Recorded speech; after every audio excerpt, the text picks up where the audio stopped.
Good morning, students. Last lecture we have discussed about the fixed capital method and fluctuating capital method.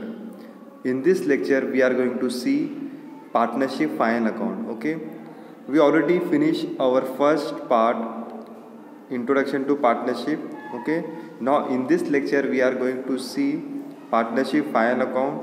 Okay, so we will learn about the trading account, profit loss account and balance sheet. Okay, so first of all we have to understand the various steps in accounting. Okay, after that necessity of preparation of final accounts, then preparation of partnership final accounts. Okay, how partnership final account consisting of, okay, we will see in later. Okay, so first we will see various steps in accounting.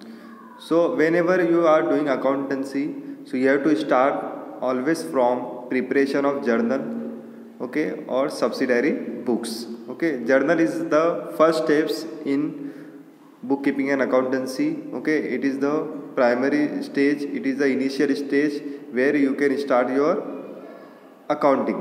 Okay, so first is preparation of journal. Okay, with the help of journal you can record your business transactions. Okay, and with the help of subsidiary books you can record your purchase transaction, you can record your sales transaction, purchase return, sales return transaction, cash book transactions. Okay, so you have to record in subsidiary books. So it is the first step in bookkeeping and accountancy. Okay, so second is preparation of ledger. Once you prepare journal, after that you have to prepare ledger. With the help of ledger you can classify your accounts. Okay, with the help of classifying of accounts you can get the closing balance. Okay, so with the help of closing balance you will get debit balance and credit balance. Okay, once you get debit balance and credit balance you have to prepare trial balance. So third steps is preparation of trial balance considering adjustment. Okay, with the help of adjustment you have to prepare trial balance. Okay, so trial balance means what? The list of debit and credit balances of all ledger account is called as trial balance. Okay, so trial balance means what? All the debit balance and credit balance comes under trial balance. Okay, when we get debit balance and credit balance, we get debit balance and credit balance from ledger account. Okay, so after preparing trial balance you have to prepare preparation of final accounts. Okay, you have to prepare final accounts, and final account is consisting of trading account, profit and loss account and balance sheet. Okay, so these are the various steps in accounting. With the help of this you have to prepare your accountancy. Okay, so first is preparation of journal, subsidiary books. Second steps is preparation of ledger. Third is preparation of trial balance considering adjustments. And the last is preparation of final accounts, which consist of trading account, profit and loss account and balance sheet. Okay, so last lecture हम लोगों ने discuss किया था fix capital method और fluctuating capital method. Okay, और हमने first part हमारा finish किया है, that is introduction to partnership. Okay, अभी इस लेक्चर में हम introduction to partnership final account देखेंगे. अभी हमारा सेकेंड पार्ट चालू हुआ है पार्टनरशिप फाइनल अकाउंट का. तो इसमें सबसे पहले हम देखेंगे कि अकाउंटिंग का स्टेप्स क्या होता है. फिर इसके बाद हम देखेंगे कि फाइनल अकाउंट बनाना ज़रूरी क्यों होता है, उसकी ज़रूरत क्यों पड़ती है. ओके, फिर हम देखेंगे कि पार्टनरशिप फाइनल अकाउंट बनता कैसे है. ओके, सो अभी यहाँ पे हम देखेंगे various steps in accounting. Accounting के स्टेप्स क्या क्या होते हैं. तो इसमें पहला है आपका preparation of journal, subsidiary books. Okay, तो जर्नल में हम क्या करते हैं, बिजनेस ट्रांजेक्शन्स का रिकॉर्ड करते हैं. जो day to day business activities होती है, day to day business transactions होते हैं, उसका हम क्या करते हैं, जर्नल में रिकॉर्ड करते हैं. और जर्नल जो है आपका ये फर्स्ट स्टेज होता है बुककीपिंग एंड अकाउंटेंसी में, प्राइमरी स्टेज होता है, इनिशियल स्टेज होता है. ओके, सो जर्नल की मदद से हम क्या करते हैं, बिजनेस ट्रांजेक्शन्स का रिकॉर्ड करते हैं. उसके अलावा आपका आता है सब्सिडायरी बुक्स. सब्सिडायरी बुक्स जैसे कि आपका purchase book, sales book, purchase return book, sales return book, cash book. Okay, तो अगर आपने परचेज किया है तो आप उसका रिकॉर्ड कहाँ पे करोगे, परचेज बुक में करोगे. अगर आपने गुड्स को सेल किया है तो उसका रिकॉर्ड आप कहाँ पे करोगे, सेल्स बुक में करोगे. अगर आपने कोई गुड्स परचेज किया है उसको रिटर्न करना है तो आप क्या करोगे, परचेज रिटर्न करोगे. अगर आपने कोई गुड्स को सेल किया है तो अगर आपको उसको रिटर्न करना है तो आप क्या कर सकते हो, सेल्स रिटर्न कर सकते हो. और कैश में अगर आपने जो भी ट्रांजेक्शन किया उसका रिकॉर्ड आप कहाँ पे करोगे, कैश बुक में करोगे, तो ये किस में आता है, सब्सिडरी बुक्स में आता है। सेकेंड स्टेप्स क्या है, प्रिपरेशन ऑफ लेजर। जैसे आपने बिजनेस ट्रांजेक्शन्स का रिकॉर्ड कर दिया, जर्नल का प्रिपरेशन करने के बाद, सब्सिडरी बुक्स का प्रिपेयर करने के बाद आप क्या करोगे, लेजर बनाओगे। लेजर से हमको क्या होता है, क्लासिफिकेशन मिलता है अकाउंट्स का, ओके। क्लासिफिकेशन के हेल्प से हमको क्या मिलेगा, पर्टिकुलर अकाउंट का क्लोजिंग बैलेंस मिलेगा, और क्लोजिंग बैलेंस से हमको क्या मिलेगा, डेबिट बैलेंस और क्रेडिट बैलेंस। जैसे ही आप लेजर बनाते हो, लेजर जैसे आपका बना के हो जाता है, फिनिश हो जाता है, उसके बाद हम क्या करेंगे, ट्रायल बैलेंस बनाएंगे, ओके। तो ट्रायल बैलेंस कैसे बनेगा, ट्रायल बैलेंस जो है आपका डेबिट बैलेंस और क्रेडिट बैलेंस से बनेगा, ओके। तो जो भी डेबिट बैलेंस और क्रेडिट बैलेंस का लिस्ट होगा, उन सबको मिला के आपका क्या बन जाएगा, ट्रायल बैलेंस, ओके। और ट्रायल बैलेंस जो हम एडजस्टमेंट के हेल्प से बनाएंगे, ओके। एडजस्टमेंट के बारे में हम आगे डिस्कस करेंगे। ऑलरेडी आपने 11th स्टैंडर्ड में इसको पढ़ चुका है, एडजस्टमेंट क्या होता है और ट्रायल बैलेंस क्या होता है, लेजर क्या होता है, जर्नल क्या होता है, सब्सिडरी बुक्स क्या होता है, ये आपको ऑलरेडी पता है। उसके बाद लास्ट स्टेज आता है बुक कीपिंग एंड अकाउंटेंसी में, preparation of final accounts which consist of trading account, profit loss account and balance sheet.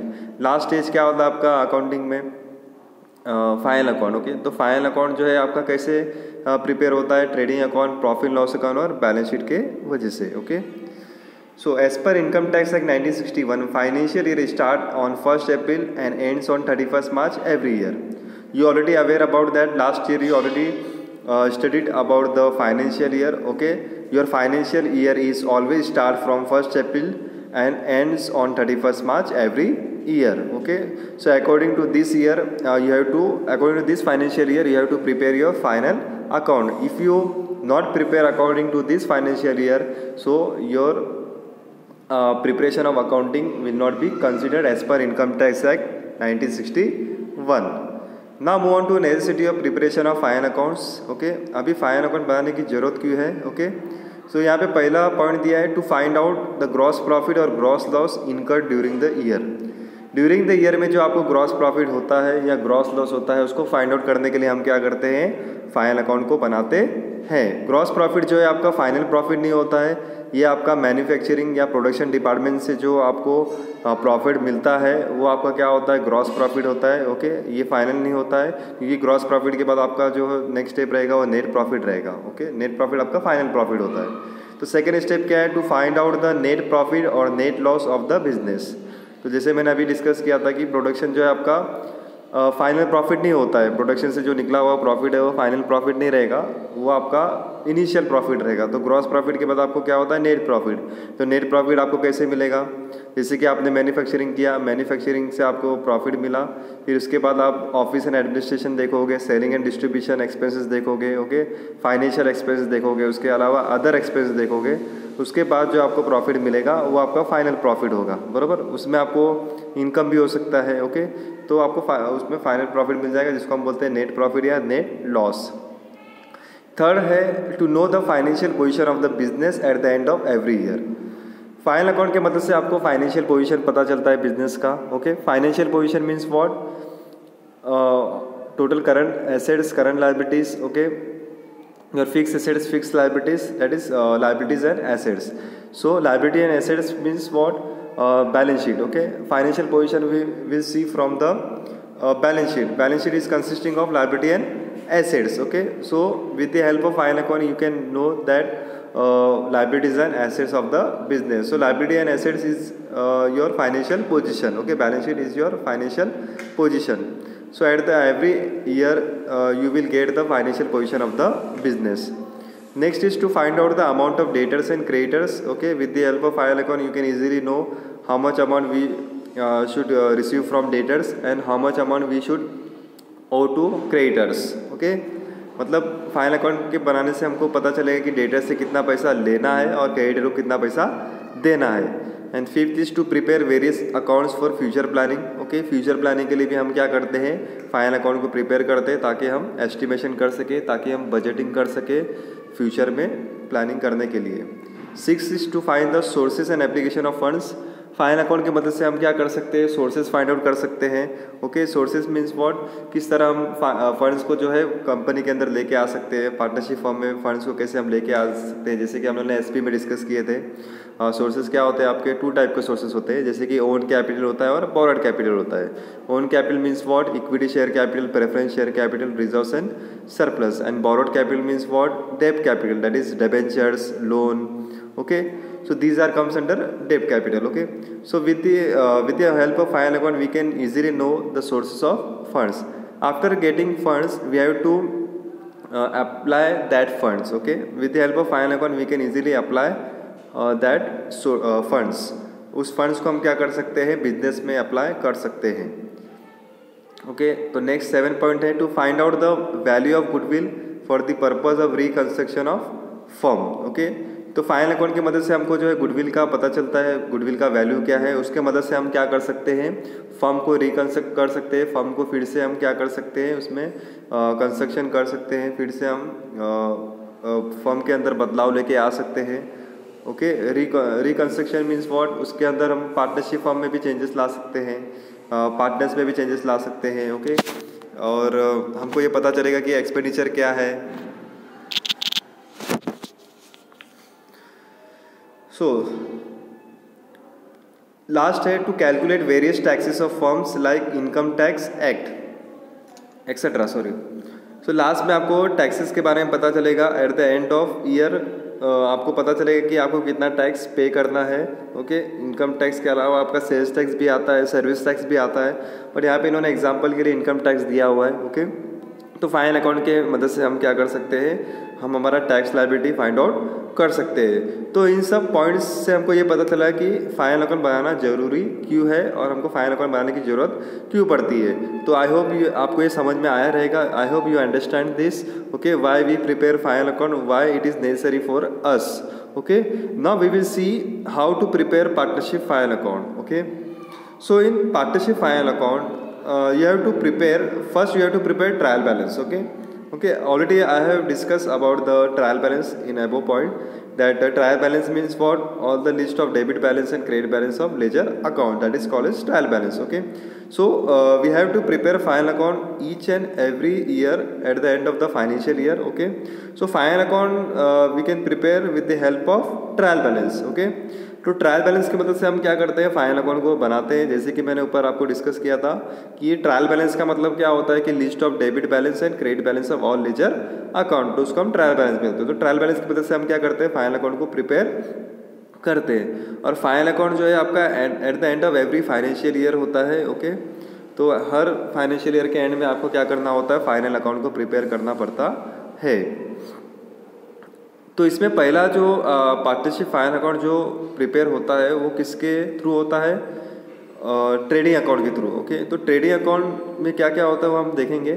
तो फर्स्ट हम देखेंगे कि ट्रेडिंग अकाउंट में हम क्या क्या शो करते हैं। ओके, ट्रेडिंग अकाउंट में हम ग्रॉस प्रॉफिट, ग्रॉस लॉस ये शो करते हैं। ओके, फिर जब ग्रॉस प्रॉफिट मिल जाता है तो हमको नेट प्रॉफिट निकालना होता है, जैसे कि हम लोगों ने ऊपर डिस्कस किए थे फाइनल अकाउंट क्यों बनाते हैं हम।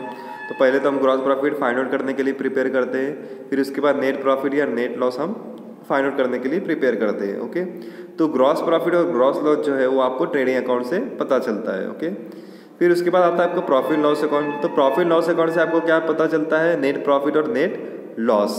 ओके, तो प्रॉफिट लॉस अकाउंट हम अलग से प्रिपेयर करेंगे जिसमें आपको नेट प्रॉफिट और नेट लॉस पता चल जाएगा। फिर उसके बाद लास्ट में हम क्या करते हैं, फाइनेंशियल पोजीशन को फाइंड आउट करते हैं। ओके, तो फाइनेंशियल पोजीशन को फाइंड आउट करने के लिए हमारे पास क्या होना चाहिए, बैलेंस शीट होना चाहिए। ओके, तो बैलेंस शीट का फॉर्म कैसे होता है, लायबिलिटीज़ एंड एसेट्स से। किससे होता है, लायबिलिटी एंड एसेट से होता है। और ये जो बैलेंस शीट का जो फाइनेंशियल पोजीशन है हम eight the end of the year हम करते हैं। सो इसी से आपको पता चल जाएगा कि फाइनल अकाउंट को कैसे प्रिपेयर किया जाता है। ओके, तो फाइनल अकाउंट को बनाने के लिए आपके पास 2 अकाउंट होना चाहिए, trading account and profit loss account. और फाइनेंशियल पोजीशन को फाइंड आउट करने के लिए आपके पास बैलेंस शीट होना चाहिए। ओके, सो इन तीनों के through, trading account, profit loss account and balance sheet के थ्रू हम क्या कर सकते हैं, पार्टनरशिप फाइनल अकाउंट प्रिपेयर कर सकते हैं।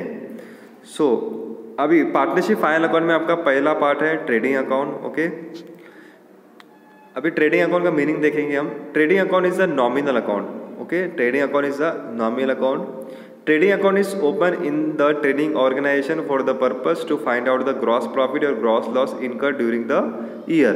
ट्रेडिंग अकाउंट जो है एक नॉमिनल अकाउंट होता है. ओके, ट्रेडिंग अकाउंट को जो है ट्रेडिंग ऑर्गेनाइजेशन ओपन करती है, किस लिए? ग्रॉस प्रॉफिट और ग्रॉस लॉस को फाइंड आउट करने के लिए. Okay, in the debit side of this account all direct expenses are recorded and in the credit side of accounts all direct income of the firms are recorded.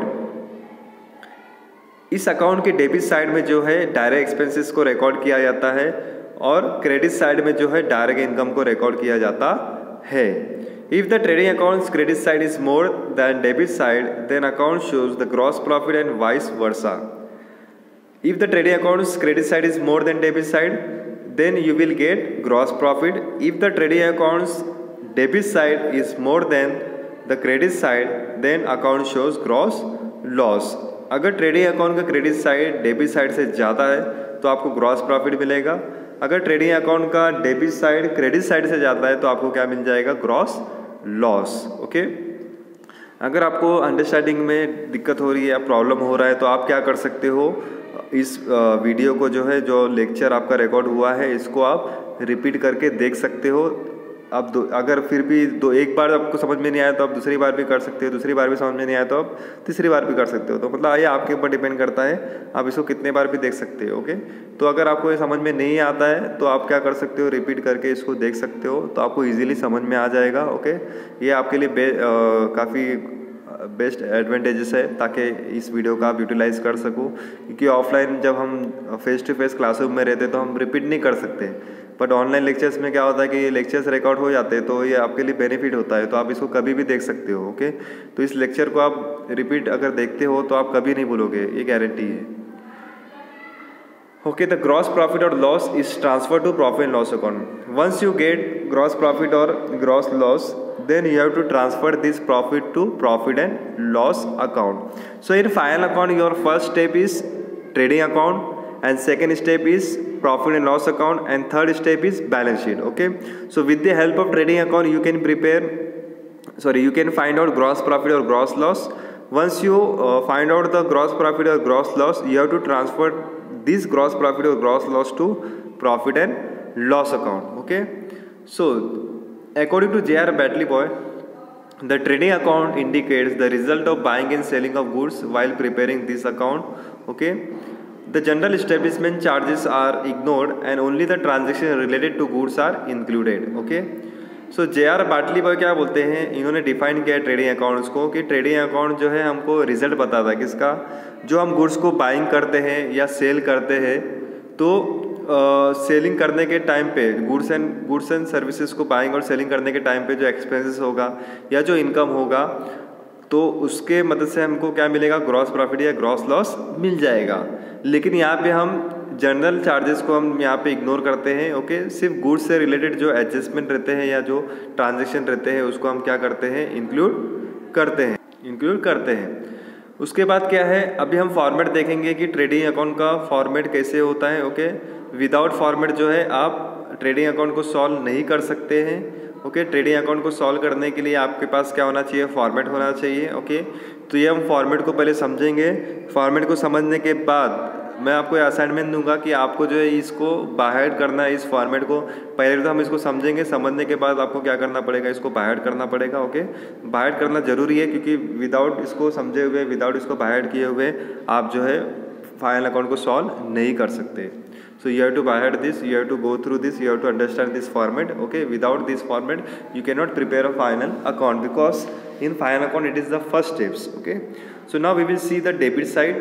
Okay, so already we have discussed in above in the meaning of trading account that in trading account debit side include all the direct expenses and in credit side include all the direct income. So in debit side first is given opening stock. Okay, you already learn about this in 11th standard, so now it is revision. Okay, so it is revision for you, so you can easily remember in your mind, so you will not forget this. So first is opening stock. Okay, last year closing stock, so this year will be your opening stock. So whenever you purchase a raw material from supplier, so you have to record 2 purchases and from that you have to less return outward, that is purchase return. Okay, तो आप जब कभी भी trading account prepare करोगे तो debit side में आप क्या करोगे, डायरेक्ट एक्सपेंसेस को शो करोगे। तो डायरेक्ट एक्सपेंसेस का स्टार्ट कहाँ से होता है, पहले टू ओपनिंग स्टॉक से। ओपनिंग स्टॉक मतलब क्या होता है, जो लास्ट ईयर का आपका क्लोजिंग स्टॉक रहेगा, ओके, तो वो आपका करंट ईयर क्या हो जाएगा, न्यू ईयर क्या हो जाएगा, ये ओपनिंग स्टॉक हो जाएगा। Okay, so your financial account always start from 1st April, okay, and close at the end of 31st March, okay. Whenever you purchase or sell your goods and services, at the end of the year you will get the inventories, you will get the stock of that particular goods and services, okay. At the end of the year, that will be your closing stock, and once you start from new year, so you will get the opening stock. So whenever you start from new year, so you will get your opening balances. So it is your opening stock, means it is your opening balance. So after that you will purchase raw material from supplier, so you will get purchases. So once you purchase that particular products or goods, then you can return your purchase also, okay. That, in other words, what we say, it is return outward, okay. Why we purchase return? Because if suppose there is a damage in particular products or goods, so you can return that particular product or goods, okay. So you have to deduct from purchases. And the next is to carriage inward. Carriage inward means what? It is a fare or rent of transport, okay. Carriage inward means what, इसका मतलब ये होता है कि जैसे कि आप transport या लॉरी से प्रोडक्ट्स या गुड्स लेके आ रहे हो फैक्ट्री में, तो ट्रांसपोर्ट वाले को आपको क्या करना पड़ता है, कैरेज देना पड़ता है, तो उसको हम क्या बोलते हैं, carriage inward, okay. Once lorry enter in the production process, production firm, so at that time company has to pay carriage to that particular transport, okay. So that is carriage inward. And the next is to freight. Freight includes under railway, okay. With the help of railway we can brought our raw materials, okay. So at that time you have to pay freight to railway department. And the next is dock charges, okay. Dock charges it comes in dockyard, okay. Whenever your raw materials comes from foreign countries, okay, so your raw material comes through ships, so in dockyard area they will charge dock charges, okay, because your ship will stay for 1 week or for 1 month, so they will charge dock charge, okay. So that is dock charges. Next is custom duty. Custom duty is, it is a taxes, okay, which was charged by custom department, so it is a custom duty. So it is a tax. To wages, productive manufacturing wages, okay, because labor are working in your production department, so you have to give wages per day, okay.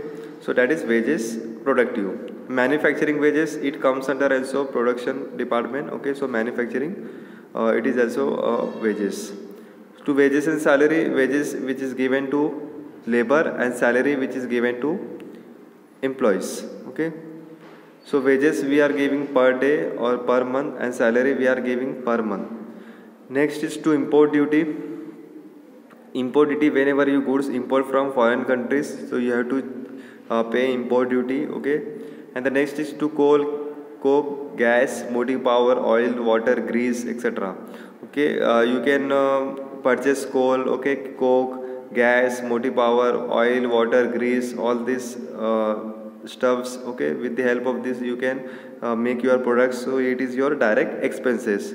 To royalty on purchase or production, whenever you purchase or production ideas from other persons, so you have to pay royalty on that, okay, because they provide ideas, okay, they invent new production techniques, and with the help of that we can prepare our products, okay. So that's why we are using their production idea, so that is why we have to pay royalty on that. To primary packing charges, so it is a packing charges. To factory lighting and heating, okay, factory lighting and heating, it is also your direct expenses, it is used in factory, okay, for lighting and heating.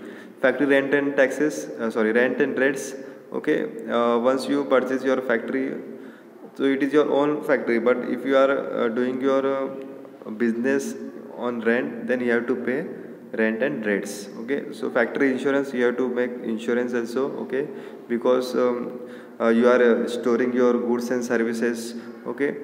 So if suppose in future in your factory your factory gets fire, so at that time you need insurance. So at that time you need fire insurance. Okay, if suppose you are purchasing raw material from foreign countries and your raw materials coming from ships, or your material coming through ships, so at that time you have to purchase marine insurance policy. Okay, so that's why company partnership form purchase insurance. Okay, so here factory insurance is there because in factory you are producing your goods and you are storing your goods. Okay, for production purpose company should purchase insurance. Next is to works manager salary. Okay, so manager is there in production department, so you have to give salary to that particular manager. Okay, after this direct expenses you have to enter direct income or goods return or goods stolen or fire. Okay, so you have to record on credit side. So debit side में हमने देखा कि all direct expenses को हम record करते हैं. Okay, तो उसके बाद हम अभी क्रेडिट साइड पे आएंगे. क्रेडिट साइड में क्या होगा कि आपका जो है गुड्स जाएगा और यहाँ पे आपको इनकम भी होगा. ओके, सो ये ट्रेडिंग अकाउंट के क्रेडिट साइड में हम इसको रिकॉर्ड करेंगे. ओके, सो क्रेडिट साइड में आपका आता है बाय सेल्स. सेल्स जो जैसे कि आपने गुड्स को प्रिपेयर किया, once you prepare your goods then you have to sold this goods to your customer. Okay, so sales will comes on credit side. Less return inward. Return inward means for sales return. Okay, you have to remember that difference between sales return or return inward. Okay, sales return inward both are the same. Okay, they always confuse you, so you have to careful on this word sales return or return inward. And in purchase there is mentioned return outward. Okay, return outward means what? Purchase return. And in sales here you have to write sales return. Okay, in other words you can write return inward. यहाँ पे आप return inward लिख सकते हो. अगर आपने sales किया है तो सामने वाले बंदे ने अगर गुड्स को रिटर्न किया तो क्या हो जाएगा? रिटर्न इनवर्ड होगा, क्योंकि वो आपके कंपनी में रिटर्न आ रहा है. ओके, अगर आप परचेस कर रहे हो तो क्या होगा कि अगर गुड्स खराब हुआ तो आप क्या करोगे? सामने वाले को रिटर्न करोगे. और सेल्स जब करते हो तो कस्टमर हमको रिटर्न करेगा, तो हमारे पास इनवर्ड होता है. और परचेस करने के टाइम पे हम सामने वाले से परचेस करते हैं तो हम उसको रिटर्न करेंगे तो क्या हो जाएगा? रिटर्न आउटवर्ड हो जाएगा. By goods loss by fire. Okay, अगर if in your factory your goods gets fire, so it is loss for you. Okay, so you have to record this in trading account credit side by goods lost by fire. By goods lost by theft. Okay, if suppose particular thief has stolen your goods, so once the particular thief is stolen your goods, then it is loss for business, it is loss for companies. Okay, so you have to record in trading account credit side. Next is by goods distributed as free sample. Okay, goods distributed as free sample, in other words we can say it is an advertisement. Okay, it is an advertisement. With the help of goods distributed as free sample we can easily know that what is the demand and what is the requirement of the customer, what they like, what they dislike. Okay, what are their preferences. Okay, so with the help of that company can make production, company can make new products or quality products. Okay, so it will be recorded on trading account credit side. And the next is by goods lost in accident. If suppose accident in occur, okay, if suppose you are selling your goods and your goods are going through lorry. Okay, if suppose in particular area your lorry gets accident, so at that time you will get loss. So you have to record on trading account credit side by goods lost in accident. Next is by goods withdrawn by partners. Okay, if suppose particular partner withdraw goods for personal use, so you have to record on trading account credit side. Okay, goods withdrawn by partner is your drawings. By closing stock. Okay, at the end of the financial year you have to show your closing stock. Okay, whenever goods which are unsold at the end of the financial year, that goods is called as closing stocks. Okay, मतलब जो goods आपका eight the end of the year में sold नहीं हुआ है तो वो क्या हो जाएगा? आपका क्लोजिंग स्टॉक हो जाएगा. और ये जब क्लोज करेंगे तो किससे क्लोज करेंगे हम? ग्रॉस लॉस से. ओके, जैसे कि यहाँ पे डेबिट साइड में लिखा है to gross profit carry down. Okay, to gross profit carry down.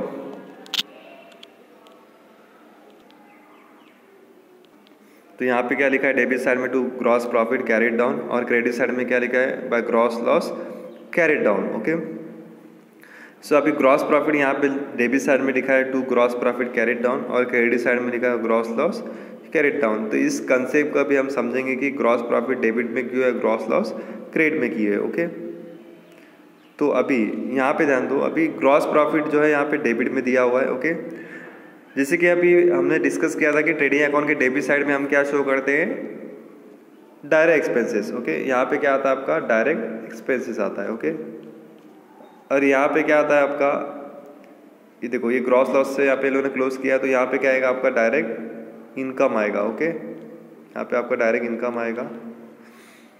तो अभी यहाँ पे डायरेक्ट एक्सपेंसेस हो गया और यहाँ पे डायरेक्ट इनकम हो गया, जिसमें आपका गुड्स विड्रॉ भी होता है, गुड्स आप एडवर्टीजमेंट के लिए भी आप सेंड करते हो, आपको लॉस भी होता है इसके अंदर, इनकम भी होता है। ओके, तो जब कभी भी हम, जैसे कि हमने डिस्कस किया था ट्रेडिंग अकाउंट के मीनिंग में कि ग्रॉस प्रॉफिट क्या होता है, ग्रॉस लॉस क्या होता है, तो उस पर मैंने ये देखा था कि अगर क्रेडिट साइड का टोटल, अगर क्रेडिट साइड का टोटल, एक सेकेंड, अगर क्रेडिट साइड का टोटल डेबिट साइड से ज़्यादा होगा तो क्या होगा, हमको ग्रॉस प्रॉफिट होगा। क्या होगा हमको, ग्रॉस प्रॉफिट।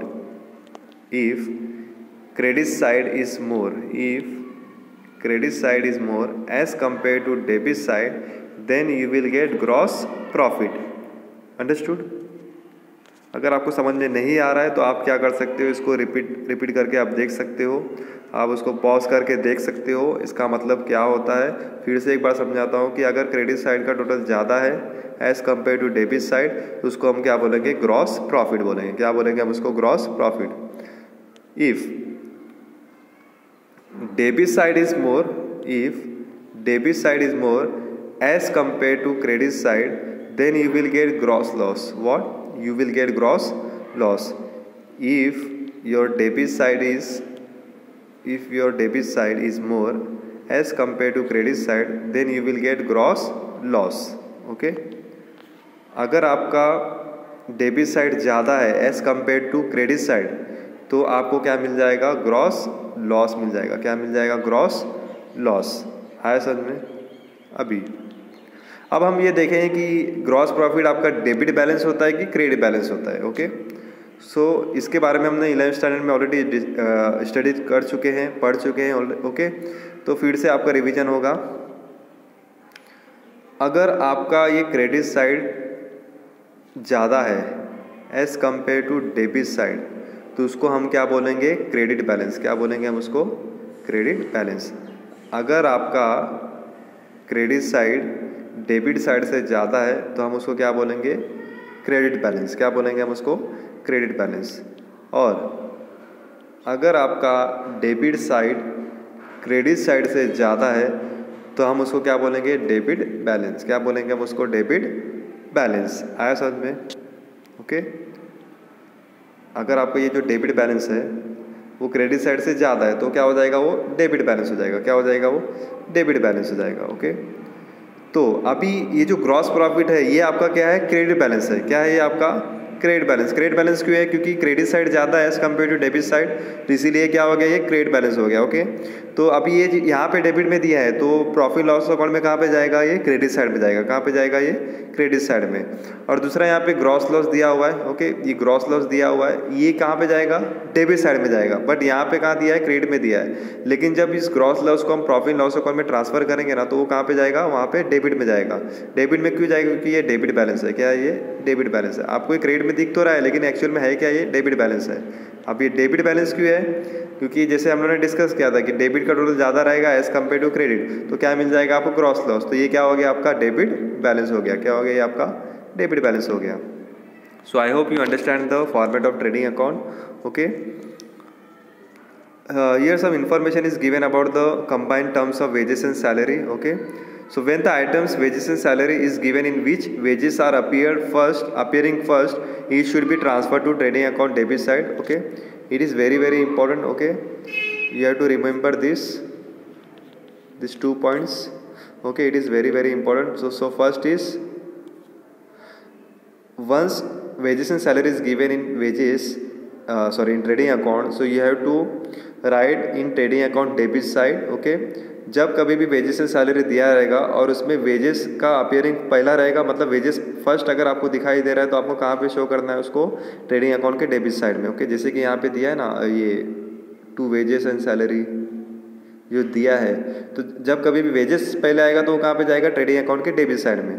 तो सेकंड पॉइंट यहाँ पे क्या दिया इन्होंने, when the item salary and wages is given in which salary appear first it should be transfer to profit loss account debit side. Okay, अगर आपका यहाँ पे सेकंड में क्या बोला है कि सैलरी अगर पहले दिया है तो कहाँ पे जाएगा वो, प्रॉफिट लॉस अकाउंट के डेबिट साइड में। ओके, सैलरी एंड वेजेस अगर दिया रहेगा तो कहाँ जाएगा, प्रॉफिट लॉस अकाउंट के डेबिट साइड में जाएगा। ओके, अगर वेजेस एंड सैलरी दिया है तो वो कहाँ पे जाएगा, ट्रेडिंग अकाउंट के डेबिट साइड में, जैसे यहाँ पे दिया है wages and salary. So you have to remember this 2 points. Okay, it is very very important. Okay, क्योंकि always students gets confuse in this 2 words. Okay, sometimes they will confuse if suppose wages and salary is given, so you will get confused about that wages and salary both are given, so you have to show in profit loss account, but it is wrong. Okay, you will consider that it will goes on profit loss account, but it is wrong. So you have to show in trading account debit side wages and salary, and to salary and wages is given, then you have to show in profit loss account debit side. So I hope you understand this topic trading account. Okay, so next lecture we will discuss about the profit and loss account. Okay, so thank you.